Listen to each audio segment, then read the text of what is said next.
cleaning house as evidenced by the latest bad apples weeded out from the force. Care of its internal affairs latest efforts. Ryan Lesigas runs down the numbers in this report. Ang gusto lang namin, palalahanan lang sila. Kung nagkamali kayo ay may paglalagyan kayo. This is the warning from the PNP Internal Affairs Service to the thousands of police officers after some of them have been charged with acts of corruption. Based on the latest data from the PNP IAS, the number of police officers with administrative cases being heard has risen to nearly 800. This stems from other 200 administrative cases filed with the IAS.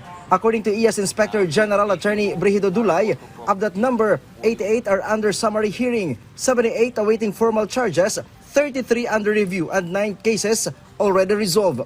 Ito po ay hango sa mga mandato ng IAS, sa mga automatic investigation cases. Kasama po dito yung pagkakaputok ng barel o meron na napatay sa police operation or nasugatan.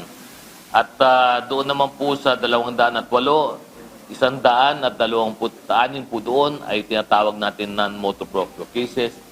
Ito naman po ay hango sa mga reklamo po ng ating mga kababayan laban po sa ating mga kapulisan. 31 PNP personnel were involved in 9 cases with standing resolutions. Of that number, 19 have been dismissed from service, 2 were demoted, 1 suspended, and 9 acquitted. Itong siyam na uwi na to at nakasuhan, including yung natanggal po, ay ito po ay ang pagkakasala po nito ay grave misconduct po. At kasama din po dyan yung conduct and becoming of a police officer. 17 of the 19 dismissed officers face homicide charges, while 2 are charged with violations against women and children or Vow C.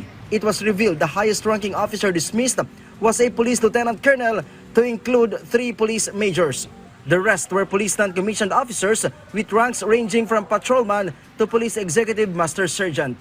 Ryan Lesigas from the National TV Network for a new and better Philippines, Camp Crame.